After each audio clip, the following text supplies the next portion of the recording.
We're live. Hello, everybody. I don't know if there was a mix up with the time, and if there was, I'm so sorry, but we are glad that you are here, whether you're watching us live or on the replay. I'm very excited for this one because we all know who the intentional carnivore is. I watch him in all kinds of interviews everywhere on everyone's channel, and for good reason. If you've heard his story, you know how inspirational it is. And so I guess I had this, planned out. I wanted to start it off by asking everyone a question because I know of a few people who are going to be watching this, a few people in my circle, and I imagine hopefully there's people, and that I don't know that maybe who've never heard of keto, who never heard of carnivore or of reversing disease through diet. I know it sounds like a completely crazy thing to do, right? Because we don't hear about it. But if someone told you that you could cure your diabetes, get off your insulin, get off your medication, get off your Monday through Friday, Monday through Sunday pill box of medications without a pill by eating as much as you want, when you want, only if you stick to real foods, would you believe them? I bet you probably wouldn't. Most people probably wouldn't, because it would be, I mean, we would know about it by now, right? It would be all over the news. People are healing through diet, reversing diseases we never thought were possible to reverse. Doctors, nurses, we don't find out. We don't ever hear that there's even a possibility of people being able to reverse these things. So we would have heard of that, right? Like by now, right? Except we haven't. And as to why we haven't, as to why doctors and nurses and all healthcare professionals and the public aren't made aware of even just a few people healing these things. I mean, just one person's story could change lives, right? Many, many people's lives. But there's a lot of big corporations that would go bankrupt, tons. So we're not going to necessarily get into that, although I know Shawn and I could. But today I have, I'm going to ask him to share his story with us. It's super inspirational. I've shed a couple tears just listening to you sometimes talking about like how you overcame your depression and how that was kind of the biggest thing, even over getting your diabetes and hypertension, everything healed. That was the biggest thing. So I want to ask everyone real quick before we get started, though, to hit that thumb and to share this because everyone in your life could benefit just from hearing Shawn's story. So Shawn, if you don't mind starting out by, giving us a quick introduction and going into as much detail as you feel comfortable sharing about, first of all, what foods were you eating and what habits did you have in years prior that got you to a point where you had all of these diseases? Absolutely. Thank you for having me on. I was excited to be able to speak with you, and I appreciate the honor of being able to speak to your audience as well. Yeah. So I have, I guess I don't know. Like every time somebody asks me to share my story, like I'll automatically I think childhood. I don't want to go back that far, obviously, but ever since I was a child, I had unhealthy habits when it came to food, like most everybody could testify to that grew up in America. We the land of the free and the home of the addicted. So I feel like we're introduced just like I was at such a young age to the idea of fulfilling our desires more than making good choices, and then kind of get the good choice thing tacked on to the end when things start going wrong. And I was no different. And I made a lot of, even being in healthcare, as I know that you are, I was as well. And my grandma was, my mom is, and so my family has been in healthcare. It's not like we didn't know better or know was considered better, but we didn't even do what we thought was, correct when it came to nutrition, because honestly, that's one of the, you would think that we would know more in the healthcare industry about nutrition, being as though everybody does it, and it is so important, as you were alluding to a while ago. But I didn't, even, as a medic, I didn't pay attention to my health very much until it became a problem, and it vastly did. I was a pre-diabetic for about 25 years. Never paid it much attention, just kept right on trucking, doing what I was doing. I've been overweight since I was old enough to get overweight, since I was a child. I remember being in a 34 Husky when I was, I guess, in sixth, seventh, eighth grade, somewhere like that. Um, I was just overweight, and not that we ate bad things. We ate what we could afford to eat. My mom was a single mother, my dad, did pay child support, but we kind of did what we did and made ends meet, and that is what it is. So, I mean, there's lots of different issues that you could go into at that age for the decisions that were made. But ultimately, the condition that I found myself in when I found Carnivore, the buck stops with me. At some point, I had to take responsibility and make the decision for my own actions. And I feel like anybody that's ever going to make meaningful change is going to have to do that as well. You cannot make meaningful change in your life or get to a goal, change the direction of your life without first accepting responsibility of how you got there and what you're going to do to get out of it. But we can go into that later. So I lost my job after 12 years in EMS in 2019 because I was over 400 pounds. I had high blood pressure, hypertension. I was on 3 different blood pressure medications. I wasn't sleeping well at night. Turns out, after getting a sleep apnea CPAP machine, I'd quit breathing anywhere from 12 to 17 times an hour. It was horrible. And the only reason I got a CPAP machine was because my brother was wrongfully diagnosed and gave me his. I still to this day haven't had a sleep study done.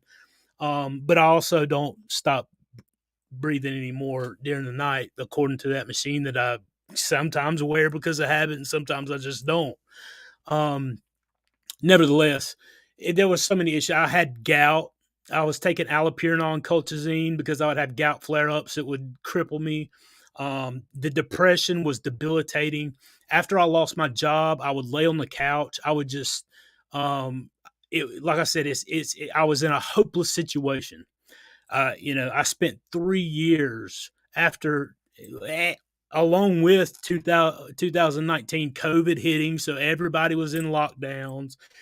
Politically, wherever you stand, we're not getting into that, but the country's all divided and everybody's opinionated and got to make sure that everybody knows where they stand on it.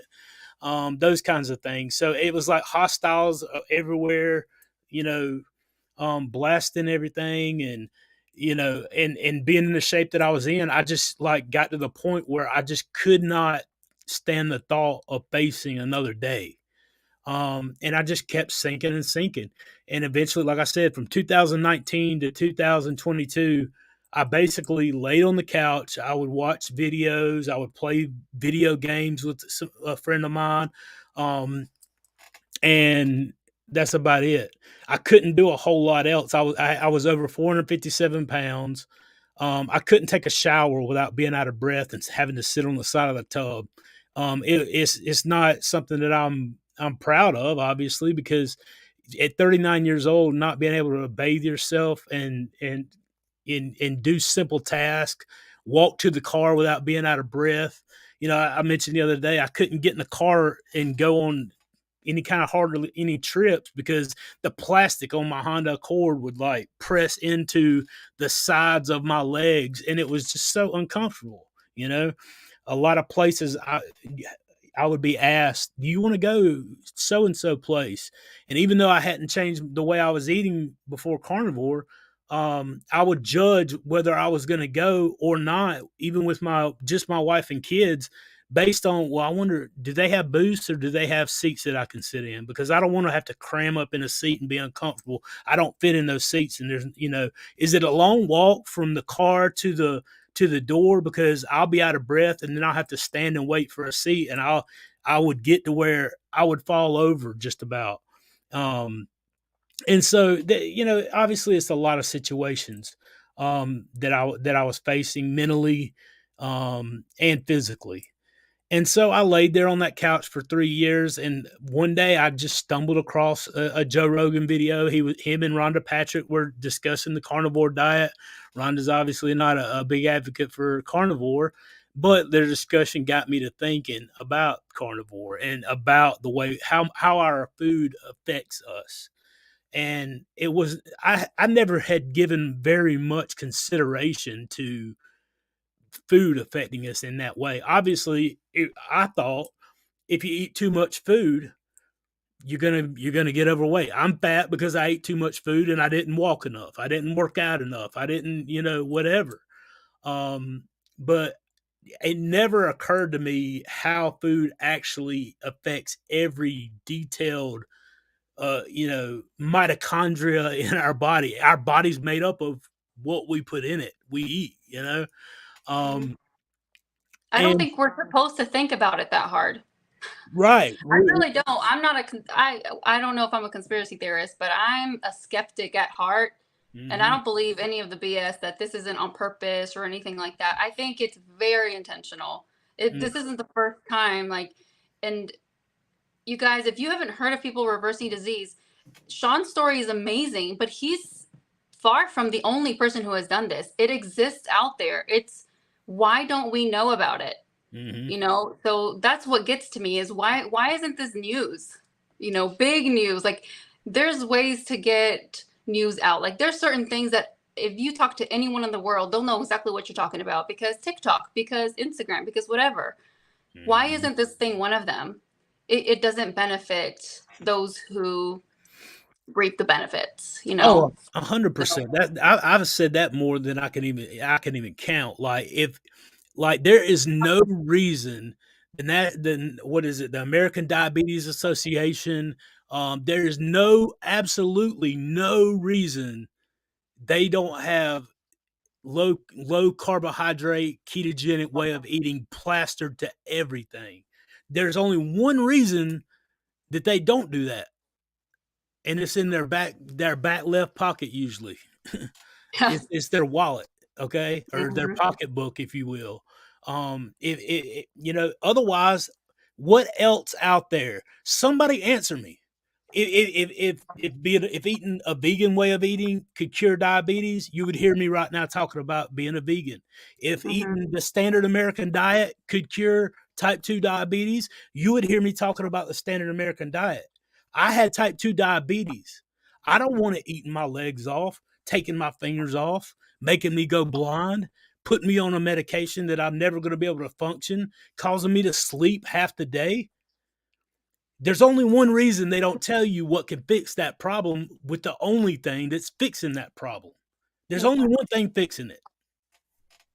It's Investigate your it. Investigate it.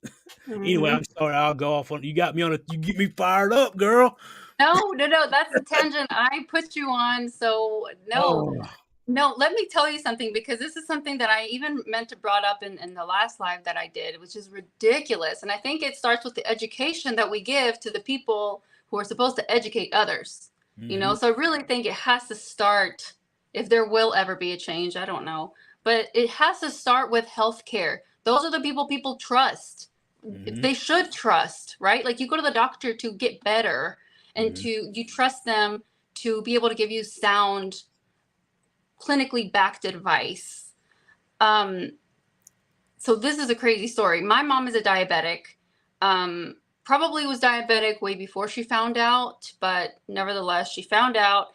And I don't know exactly how the conversation went with her doctor, but my mom told me that her doctor told her that a direct cause of her diabetes was probably due to a psychological or emotional trauma that she had years prior, which we did have one. we did have a trauma when we were younger. We had a break-in, and she was like being assaulted, and everyone Oh, turned out fine. But I don't know if she told her doctor of that, and then her doctor turned around and said, "Oh yeah, that could be why you ended up with diabetes." But that's what my mom told me. She said, oh my and goodness. I couldn't talk my mom out of that being the truth. I'm like, Mom, maybe it's the years and years and years of eating stuff that's not good for you.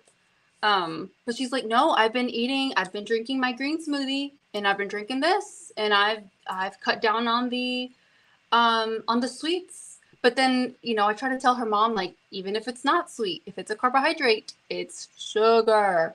And I That's just try to say these little things, but it blows my mind, the things that, you know, the people that we trust, that we should trust, right. Hmm. the way that they're betraying people's trust, their own That's it. patients, and whether they want to or not. But I think that, like, I would want to go see her doctor and say, like, show me the research. I gotta freaking see it, you know? I'd want to see her doctor in the parking lot is what I'd want to do. That would tick me off. Like, I mean, honestly, like the thing is, man, like that get let me stay positive with it because that gives you an all new appreciation on a different level for men like Anthony Chafee and Dr. Ken Berry and Dr. Kiltz and Dr. Boz and Dr.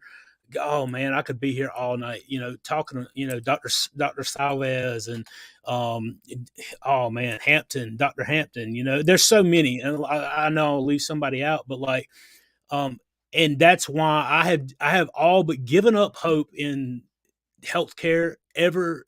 And there's a lot of them. Dr. Avadi, don't let me forget him. I just had him on recently. He's amazing too. Oh, But like honestly, those are the people that I respect so much because a lot of those, like Barry, like Baker, like some of them that are still practicing medicine, are basically going into enemy territory and trying to survive still in a world where that's definitely catching a lot of resistance, and Dr. Chapey, still being a surgeon, like you're going into enemy territory, and not only are you not favorable to them, but you're teaching people how to overcome the thing that makes them get paid and keeps them in business. How do you mhm. think they get viewed by their peers? So it gives you a whole nother level of respect for people who are honest, who have integrity about the situation, and share it with them. Like, I can't tell you how emotional it was to have Dr. Barry on my channel. Not because Dr. Barry's Dr. Barry and everything the man touches is gold. That aside, I would have wanted to talk to Dr. Barry if it were just me and him on the telephone to be able to tell him, live, whatever, that I appreciate him for what he's doing. Because it Yeah, means the world to me. Because it literally changed my life. And that's real. And I right. try to be as real and as open and sometimes overtly honest as I can be with people. And what I share is my opinion. I'm not forcing anybody to buy it, believe it, jump in on it. I'm just telling people what worked for me. And if you want to try it, I'm confident there's a lot of people out there that'll see the difference in their life too. And there's a lot of people who started out where I started out who have lost hope, lost direction, and can find that hope and get out of the situation they're in. Because, like you said, we get told the stupidest, most ignorant, uneducated things in the world by some people that we trust. But there definitely is an answer, and it's definitely not as hard as what you think it might be. No, no. And you're right. You don't want to sound preachy. You don't want to say, believe me, because I'm me. No, You're simply sharing your story in hopes that someone will catch it and think, well, I resonate with that. That's why I asked you to share what your habits and what you were eating like that oh got you yeah, to that point, because that resonates with people, because we all mhm, grew up with that, right? Who didn't? No right. one grew up on a carnivore diet, right? No one grew up Mhm. with those rules. And so I think that it resonates a lot with people. I'm the same way. I don't like to be preachy about it. I'm not super strict with my diet. I definitely go off, especially Here recently, I had my in-laws here from Honduras, and they bring all kinds of treats, you know. Oh. But any chance I can get to speak a little something about my diet, or someone asks me about it, Mhm. and I tell them like this, because this is real food, because I didn't have to process this, because I don't have to, you know, process it in any kind of way to remove toxins. Like I could eat it raw and I'd be perfectly fine. Like this is what makes my body thrive. And Mhm. I think I'm getting to some people. Yeah. Um, I wanted to share, and he didn't give me permission to share any details, so I'm not going to go into detail. But I have a family member who actually recently reached out. He's got diabetes, and Mhm. he told me that he's in a lot of pain because of his neuropathy, Mhm. his in his feet. And people, before you lose your foot when you are diabetic, they hurt a lot. I've seen people cry in pain, like they can't sleep at night. They're in so much pain in Mhm. their feet. That's what happens when the nerves start to die before you lose your extremities. And well, he was in a lot of pain and said he wasn't doing so well, and they have him on insulin and other medications, but nothing seems to be able to control his blood glucose. And I said, well, hey, have you tried a very low carbohydrate diet? Because carbohydrates are what elevate your blood glucose. And maybe you could do that for 30 days and see how it works out. And he calls me. We were just messaging on Messenger. And he calls me and he said, hey, I've heard you talking about this. I've kind of seen some of your posts on Facebook or something, and like, tell me about it. I want to Mhm. know. He's a little bit more interested. I'm like, I took all of the opportunity to send him Dr. Kinberry's Diabetes 101, and I told him like, you don't have to believe anyone, but try it. Right? Check your blood glucose after 30 minutes after you eat. You will have to reduce your medications because you will be hypoglycemic very quickly. There's no way you can elevate your blood glucose past a certain point with fat and protein. And you don't need to. You don't need carbohydrates at all. And so I try to plant a little seed there, and I'm hoping he's watching right now so that, Yeah. hear your story. Well, yeah, and that's the thing. I got off on a tangent and did not even talk about what I was eating before. Like I would eat foot long Jersey Mike subs. I would eat 4 or 5 times a day. I drunk a 2 liter Dr. Pepper almost every single day. Like I would eat nonstop chips. I love Mexican food. I would eat everything Mexican food. I could probably eat Mexican food before carnivore like I eat steak and eggs now. And the only thing I've cheated on since I went carnivore, I did have a couple pieces of cake at my nephew's birthday. And when a 3-year-old gives you a piece of cake for his birthday, you eat the piece of cake. Get back to your plan. Nevertheless, but my plan when I started out, if I couldn't stick to this, I planned one day a month to where I could have Texas fajitas from Los Amigos or one of the spots up the street, and like once a month, I would allow myself to have Texas fajitas because it's mostly meat. It's got little onions and peppers and wrap and some things in it. But like that was my one thing that like if I couldn't stick to the plan, like I'm gonna have that. That's gonna be my thing because I heard Dr. Barry say if I cheat on carnivore, I do it with keto, and if I or ketovore, and if I cheat on ketovore, I cheat with keto. So you fall, but you don't fall far enough, you don't get right back. And I was like, that's a good idea. I'm gonna do that. So that's what I did. And then once I went carnivore, your cousin, you say your cousin or your nephew? I thought your My cousin, uncle. your uncle. All right, uncle. Here's the deal: eat that animal product. If you like ribeyes, eat ribeyes. If you like chicken, eat chicken. Ruminant meat is the absolute best. I started out 457 pounds, type 2 diabetic, gout, high blood pressure, all those things, right? No willpower. No, I wanted to change, but didn't know how to change. And I started out eating 3 times a day, as much meat, but meat only as I could eat. Like any kind of meat that you want. If you like salmon, have salmon. If you like fillets, have fillets. If you like whatever it is that you like, you eat. And if it had a mama and it had a face, eat that. And I'm telling you, you're going to get satiated, and it's going to maintain you and it's going to get eventually. What you're going to see is just like I saw, just like she said earlier. There's nothing special about what I did. I just stuck to the plan and was very consistent. Notice I didn't say perfect, because I was definitely not perfect, and I'm still not perfect. It's not about perfection. It's about consistency. If you fall 10 times, get back up 11. Okay. You can do this. And before you know it, those sugar numbers will come down. That neuropathy is going to start correcting itself. I have heard some stories that would blow your mind about the nerve healing and the action potential. Well, that if you take it that far, I don't have paperwork proof from a scientific lab. I'm sorry. All I have is the testimony of people who experienced it. I mean, I guess that counts for something, though, right? There's people seeing amazing changes. Um, I won't say his name, but there's a guy who I talked with, good friend. Like he had a speech impediment, a stuttering problem, and once he went carnivore, he didn't have a stuttering problem. Like I'm like, that doesn't make sense to me, but that's his testimony. That's what that's what he's saying, and so I believe it. Like I mean, how that happened, I don't know, but it does happen. I lost 269 pounds in a year and 3 months.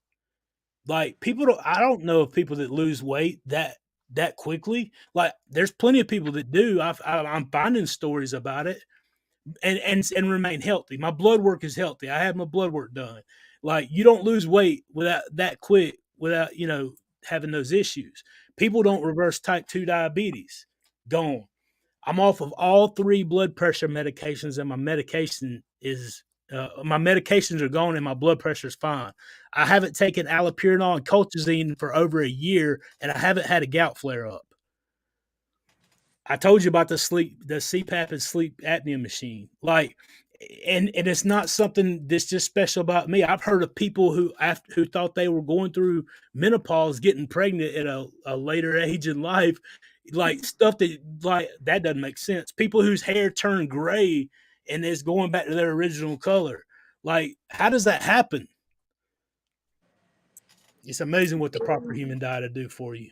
Yeah, feeding your body real food. It's almost so simple. It's complicated. We Right. don't need to make it complicated because it's not. It's just real food. It's just the one ingredient foods. If you can just stick to one ingredient foods, Hmm. and don't skimp your meat, don't skip on your protein. You were mentioning, just because I've heard lots of parts of your story, but there's certain parts that I haven't heard, Hmm. and I want to ask what kind of was the timeline for you on getting off of your meds? Did you keep taking them, or did you just go cold turkey and decide you didn't need them anymore? How did that No. go? So the allopurinol that I used to take it, and it would tear my stomach up. But I would do anything to not have gout. Gout is one of the most painful experiences I have ever had as far as physical pain in my life. Like I couldn't wear shoes, I couldn't walk. It would just the joints in my big toe would flare up. Even sometimes my knee, I'd get it in weird places. But so I came off the allopurinol first because I really hated taking it anyway. Um, and like I said, there again, I got to give credit where credit's due. Dr. Berry was talking about gout and how uric acid, red meat is not the cause for your gout. It's a kidney issue typically, and it can be healed. And the best way that you're going to do that is to eat the proper human diet. And so I was taking him at his word, you know, and so it was probably, I don't know, right after I started carnivore, I quit taking allopurinol. The colchicine I only took whenever I had a flare up, so I had it on standby, and I've still got it in a bottle on standby in there now. It's still not been used. So there's that. The first big thing that I came off of was HCTZ, which was in hydrochlorothiazide, which was in with my lisinopril. Um, and I also had low testosterone and obviously type 2 diabetic, high sugar.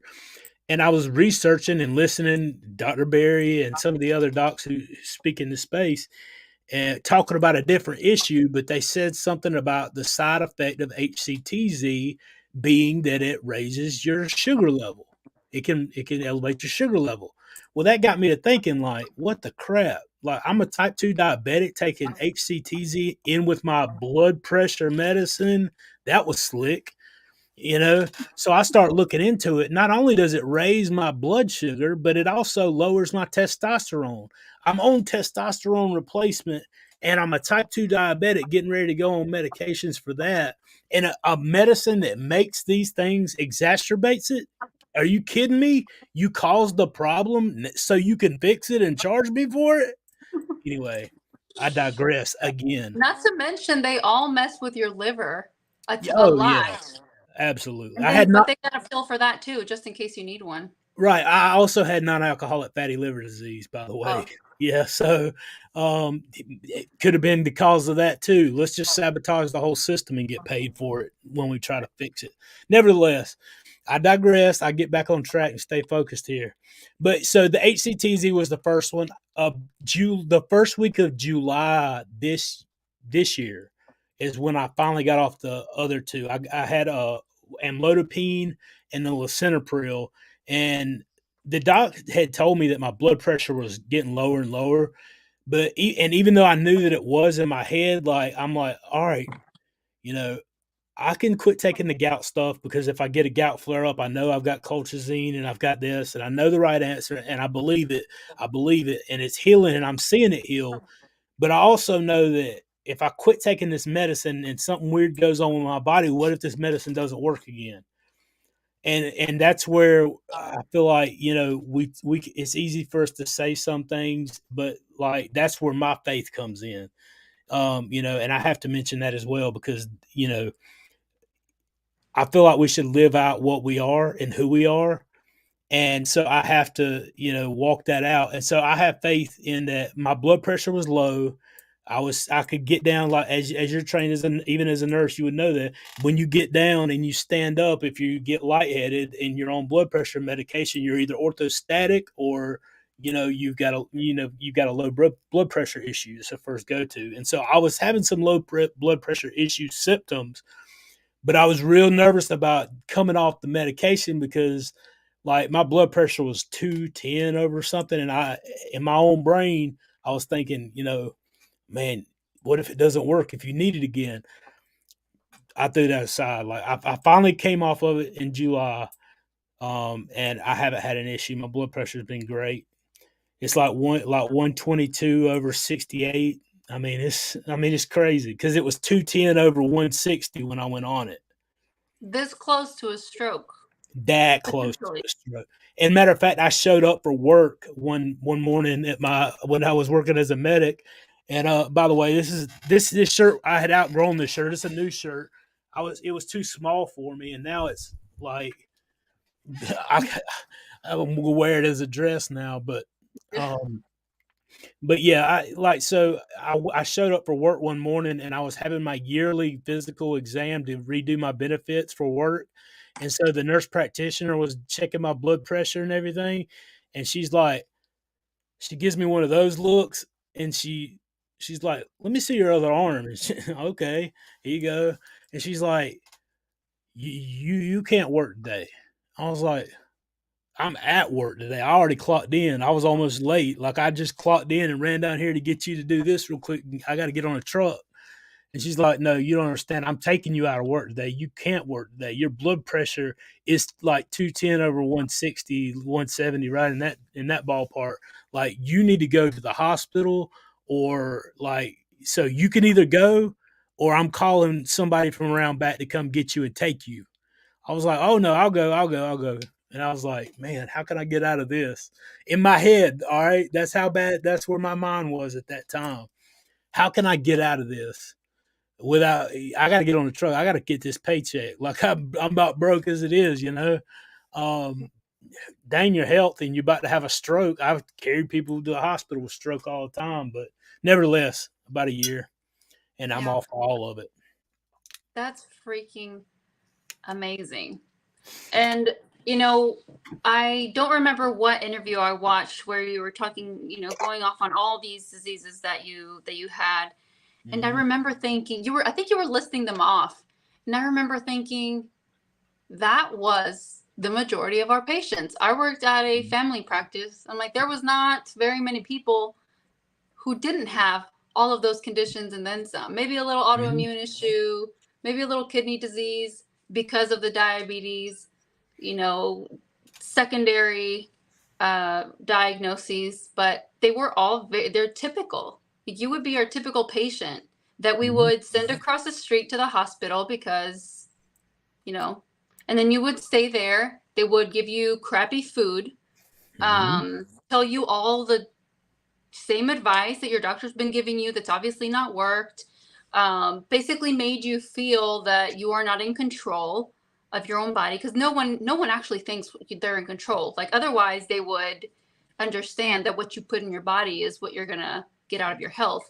But no one really, for the most part, people don't really know that, and it's our fault. I think Mm-hmm. it's 100% like just higher ups. It's bigger than us.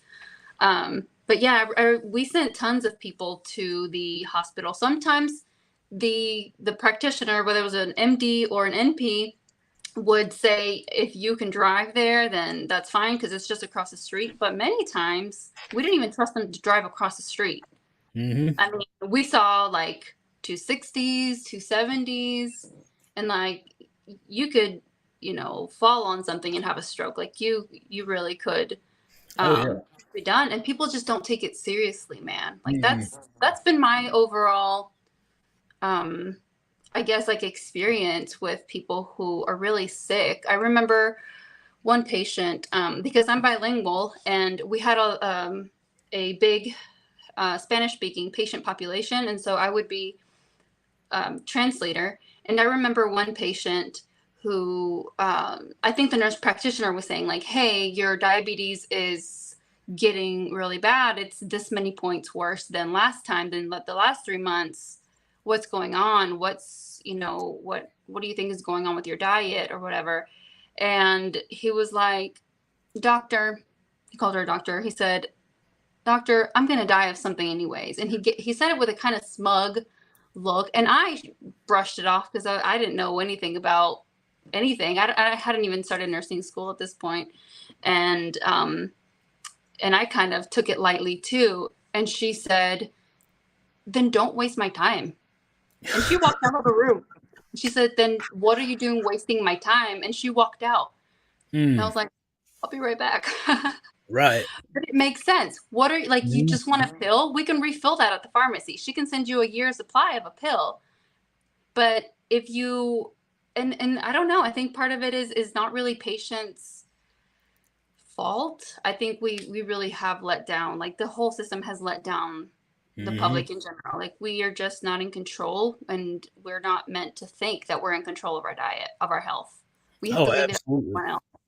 I completely agree with that. But at the same time, I feel like that's where you and I and the people who are involved in this space with this particular message have a responsibility, especially those of us who have seen and ate it, or excuse me, have eaten this way and seen those changes.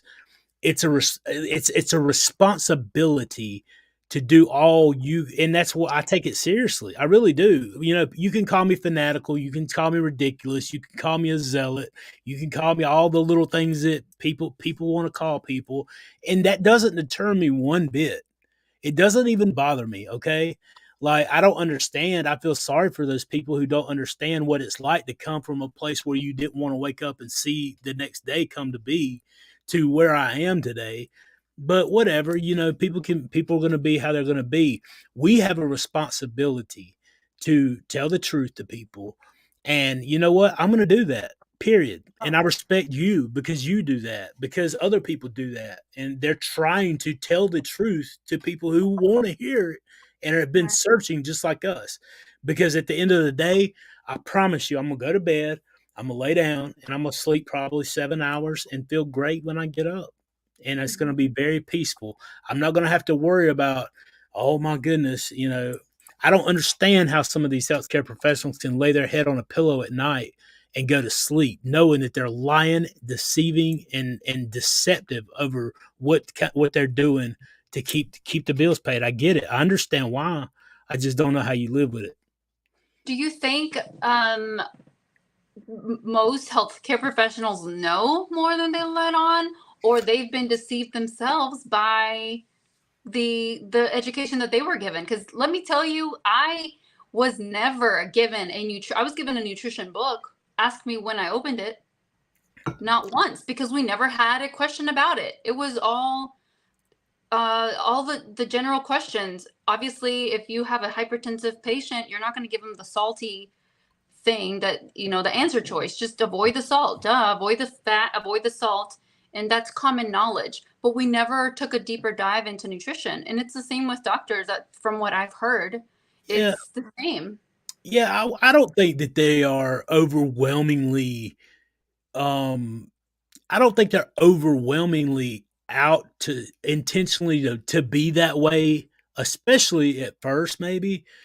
But I feel like after a certain amount of time, if you're a doctor, you can't make me believe that over a certain amount of time, you can't see that what you're doing isn't working. Right. It's one thing if you just started out, you don't know any better, you haven't, you're right out of school. If you've been doing it for 15 to 20 years, and all these people that you recommend, at the same time, the stuff that they recommend, people don't even do. So it's hard for them, I guess, a lot of times to realize that what they're doing isn't working when what they're telling people to do isn't working either. It's kind of both ways. It's the perfect setup is exactly what it is. However, there's also an answer for it that's perfectly simple and perfectly easy. And I say easy. Let me rewind just a minute. There's nothing easy. The plan is easy. What you have to do is easy. Getting to that point mentally is the hard part, I feel like. Right, right, right. Exactly. So I really could talk with you for hours. We've preached enough I know, right? for now. For now. Um, so tell me what if I'm like someone who's never heard of anything low carb, who's never heard of a cure or being able to reverse disease. Step one, what is it? Step one is have your reason why. Understand what your reason for for doing this is.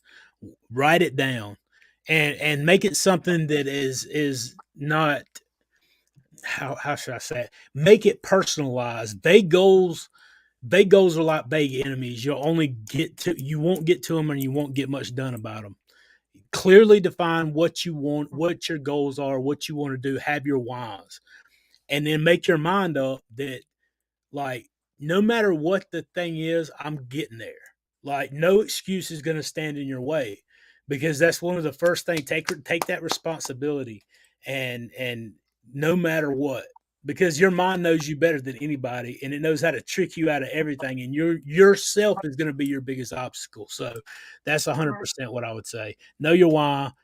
Prepare your mind for battle. So It's interesting that you say that, because when I told you that I'm surrounded by a lot of people, like before we got on live, I was telling you that I'm surrounded by a lot of people who seem like they don't care, right? Even if they really do, but I get this like, we're going to die of something anyway. People that are very close to me that I love. mm, And it hurts me to say that, to hear that, to hear them say that. And I try to tell them, like, what about your grandkids? Do you want them to not, do you want to not be at their wedding? Do you want them to see you in a really bad state? Do you want them to have to take care of you instead of you being able to take care of them later on? Do you want to be there for all of these super important life things? That is why you do it, because some people won't even do it for themselves, mhm. right? Like, I understand that. I understand being just so down in the dumps that you just don't even see why. Find, like you said, find why, even if it's not for yourself, for a moment in the future that you want to be there for.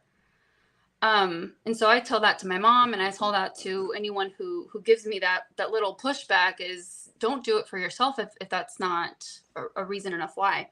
So what do you eat? What is, as far as like how to do it, tell me how to do it. So right now, for the last year and a half, I eat beef, butter, bacon, and eggs. Hold the bacon usually. I just, for whatever reason, I just don't care much about bacon. I know that's blasphemy in the carnivore world and everything, but it is what it is. For whatever reason, I just don't like it anymore. I do sometimes have it. Mostly what I eat in the mornings about 10 o'clock, a couple hours after I get up, I'll have eggs. And what we do is I take the yolks and I mix butter. I actually made a recipe and a video about it. It's really short. It's like 5 minutes. Super simple, super easy. It's not grandtascular or nothing like that. But I take butter, mix the yolks, hot water, get the consistency you want, and basically it's a deviled egg. And so every morning about 10 o'clock, that's what I have, about four of those, eight pieces, four whole eggs. And then about 2 o'clock or so, I usually have a fatty ribeye. I don't let my butcher cut the fat off of the ribeye, so it doesn't look like what you're going to see in the grocery store. It's this oblong, weird piece of meat, but that's kind of what I found where my body thrives, and that's what I eat every single day. As long as I'm eating on plan, like I do have my Texas fajitas every once in a while. I'll get a wild hair and go have some of that. Um, but the next day, I'm back on my plan. So meat and eggs. Meat and eggs. That's it. I eat literally a ribeye and eggs and butter every single day. Okay. How do you feel about fruit? For me, it's a no go for me, man. Fructose is a horrible molecule of sugar. It's one of the most potent sugar molecules that you can ingest. And being that I am predisposed, like I already had type 2 diabetes and I was a pre diabetic for 25 years, the last thing I want to do is introduce that into my system, first of all. Second of all, what I have found out from even something as simple as like the LMNT electrolytes, even though they just have the stevia in it, I tried those and, I didn't have any cramps. That was great. However, the flavoring in those things made me just want to eat the house. Like, I don't know what it is. I use daily mineral keto chow, daily minerals. And I know a lot of people use the element stuff. Um, it is what it is. I'm not telling you it's right or wrong. That's your business. I'm just telling you what it did to me. And, you know, after a year and a half almost a year and a half on eating pretty strict, except for when I didn't that time, a couple of days. Yeah. But that's just what it does for me. So I try to not put anything sweet into my system. And as far as the fruit, that would destroy me. I know it would. And I just Yeah. don't. I don't want to give myself those urges, man. I just want to stay away from it. 100% agree. I also don't think that, especially for a diabetic, fruit is like off limits. It shouldn't even be. You shouldn't even be around it. Like, don't smell it even. you Yeah. know. I Okay. mean, if you're starving, if you've been 25 days, you hadn't had any food, you're out in the middle of the wilderness, and you come across some strawberries, eat the strawberries. All right. If that's not your situation, probably a good idea to hang tight and stay away from it. Well, what do you say to the people that think that, what was it? What was that vegetable that this my uncle mentioned? Oh. Well, how do you feel about vegetables in general? Like, why are they so bad? Well, depending on what you're eating, it could be the oxalates or the carbohydrates. The carbohydrate, when it's broken down, is nothing but a complex chain of sugar. Like that's basically what it does. First of all, second of all, like the fiber and stuff is a fallacy. The reason why, well, I could go into that. Like it's not necessary, and anything that you get from a plant, as far as protein or minerals or whatever, you is non-essential, and you're not going to be able to use it at the same level that you can get it in something else. First of all, if you listen to Dr. Chafee, he goes through why plants are trying to kill you and everything in them. I don't know enough to be able to make that argument, scientifically, but I know he does, and I believe what he's got to say about it. So I can't explain it. Does that stop me from having my Texas fajitas? It probably should. It definitely got me thinking about the whole coffee deal, because I do drink coffee now. I stopped for 5 months and added it back in. He talks about coffee having 150 neurotoxins in it. I was like, man, that really got me to thinking, because I had more energy when I didn't drink coffee than when I added it back in, and here I am addicted to it again. Did you see any changes, any positive changes when you left it? Whenever I quit when I started carnivore. Like, I quit coffee, I quit eating, like, I went meat, water, and basically salt. And every once in a blue moon, like, I would add some minced garlic in there, like every once in a while. Just a little bit on the food. But like, I didn't drink coffee, I didn't have nothing. Like, I was like super strict on what I was eating. Not because I was like dogmatic, because I was so hopeless. I wanted it to change, and like, that's what I wanted. Like, I was going to give it 100%, and if this didn't work, I'm done with this. I'm out. That was where my mind was. Right. Texas Donna said grantascular. That was what she said. And so leave it to Shawn to make up a word. Yeah, I know, right? I'm glad you caught that, because even when I said it, my brain was like, "What in the world is grantascular?" I do that all the time. I mix words too. It's okay. Oh man, It sounds like a word. yeah, So it sounded that's good. a good start, is just get off all of the crap, right? Go through your pantry, go through your fridge, throw out everything that is not meat and eggs. If you can And do that's a that, good start. You can, sorry. no, I was just gonna say, if you can do that, like, I understand, and I've talked with a lot of people, like, they're not gonna go from, because you're not at the point that you despair of life, okay? That a lot of people are not gonna go from today eating the standard American diet, and then tomorrow, literally all bets are off. They completely just take off and eat nothing but meat. But you gotta start somewhere. Right. And wherever that is, if it takes you a week, a month, as long as you're working towards it, the best thing you could do is do that.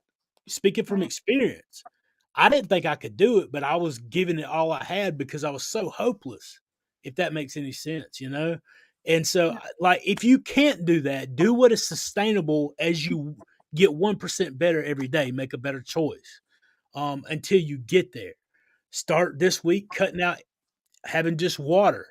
Next week, have 2 meals that are all meat and 1 meal that's not, until you get there, okay? You have to start somewhere. If you can go cold turkey and throw all that stuff out of the house, that's gonna be phenomenal. But you better fill up on meat, and don't limit your portions. Uh, you know, Eat as much meat as you want to stay full, and go from there. Um, Why shouldn't people worry about their cholesterol though? Because that's kind of like begging the question, well, all the fat and protein, what up with my cholesterol? Am I going to be on cholesterol medications then? Yeah, well, that's definitely a question that you would have to go to Dr. Bear, one of the doctors, to get, number one. But second of all, like, honestly, most people aren't worried about cholesterol and all those things when they're eating the standard American diet. And I can assure you that most people are only going to use that as an excuse when they go. It's a valid question. I'm not saying that it's not. It is a valid question. However, the deception that we've been fed about fat and protein is a lot of the exact same deception that we've been fed about cholesterol and statins. And just from, like I said, that's a doctor question. However, talking with Professor Bart K, he breaks it down really great. Statins give you an 11,500% higher chance for developing ALS, and that stat alone would make me not want to take it. He says it's contraindicated. Mm-hmm. And Well, and so it's not the cholesterol is not the enemy that we think it is. It's that's right. not. And you're right. It's a question that it's deeper. It goes deeper than what we could even get into in a short video. Like there's true researchers who have done research themselves and have put it out on YouTube. Start with Dr. Ken Berry. He breaks it down in short snippets. So I like his presentations, but it's not what we think. So that's just one thing I wanted to mention, because that's what the next question would be, right? Well, Hmm. meat and eggs, that's why we've been told to avoid it up until this point, is because of all of the cholesterol. So Hmm. that's not something to worry about. Your triglycerides are something to worry about, and those will go down as you increase your meat. Hmm. Yeah, my triglycerides literally cut over in half. My like I didn't go through a lot of my stats, and honestly, I don't even have them beside me. I got them in my notebook, which is probably in my car. Um, But like my alt, my AST, my ALT, all that dropped. My A1C was 7, dropped to 5.3 in like 4 or 5 months. And then now, last time I had it checked, it was 5.2. And this past time I went to the doctor, I didn't even have it checked because I'm not a diabetic. I'm not even a pre-diabetic anymore. I'm not giving them no more money than I have to, and I've done it for years. Okay. So I'm knocking them off the list. Right. Um, but I'm excited, man, because there's people that are tuning in and watching your channel, that's watching my channel, that are getting healing. So Yeah. that's amazing. It is amazing, and thank you so much for accepting my invitation. I guess I have one quick last question, because we are getting close to time, and I don't want to take any more of your time. Yeah. Let's, Um, but so we talked to the people who maybe are at a point where they want to reverse disease. But what about a person who is not at that point yet, who is seemingly healthy? Why would they change their diet? Why should they? yeah. So that's a really good question. That's a little bit harder one because everything's going right, right? I mean, I look at it like this. I came from that place where things were wrong. You may be in a place where things aren't wrong. When you get in your car and you go to work and your gas light comes on, do you pull over and put water on in it because you're running low on funds this week? No, you put what goes in your vehicle to run it efficiently to get you to work and back, to the store and back, to church and back, to your friend's house and back. You put the correct fuel in the tank to get you where you want to go. Everything may be kicking along, might be optimal for you right now. You don't see the problems that's going on inside you at a molecular level. You don't seemingly don't have a whole lot of issues going on. When I was 25, I thought I was invincible too. I didn't go to the doctor, so how would I ever, very much after, uh, every time I went to the doctor, I got said something was wrong. So eventually I was like, I'm just going to quit going. So blind eyes, right? Everything's going phenomenal. But one of these days it could catch up with you, and you need to put the right substance, the proper human diet into your body, because you don't know what's going to happen down the road. And the best way to set yourself up for success is to give your body the nutrients that it needs to thrive on, so that potentially you can live longer, experience a quality of life that's better later on.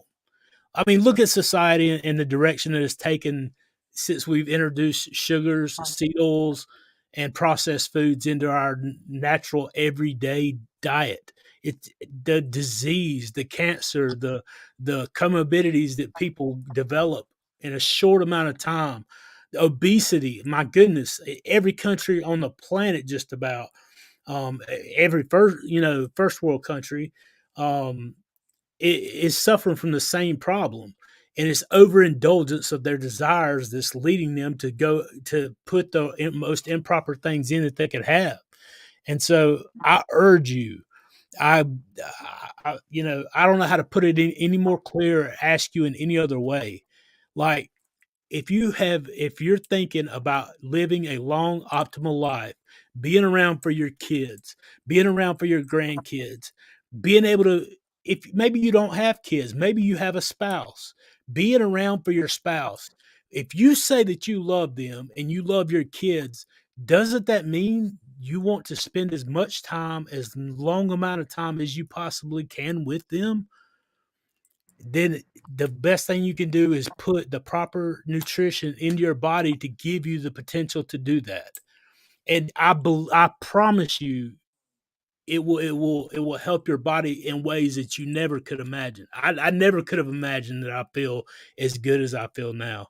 And I'm sure I'm just getting started. I've only been doing it a year and a half at this level, and it's amazing. And I cannot wait because, like I said at the beginning, I'm not perfect, never going to be, but I'm striving for it and I want to get there. And so I'm still on this journey. I'm not telling you as somebody that's arrived. I'm telling you as somebody that's seen a lot of great things and want to see some more.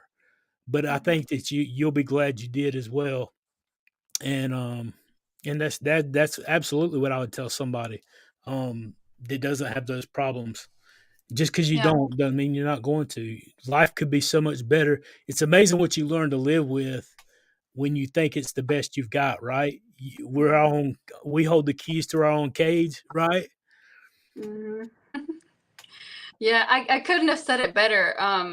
I think that there's not one person who could hear a story such as this and not at least be curious about it, about trying it for themselves. And that's absolutely what I would say to them before they start it is ask yourself why. You have to have a reason enough why, even if you're not at a hopeless point in your life, even if you're not there yet, because everyone does eventually break down, right? Our bodies are not bulletproof. We do break Mhm. down after a certain amount of time of feeding it crap. It's just in different ways. It shows up in Oh different yeah, ways for different people.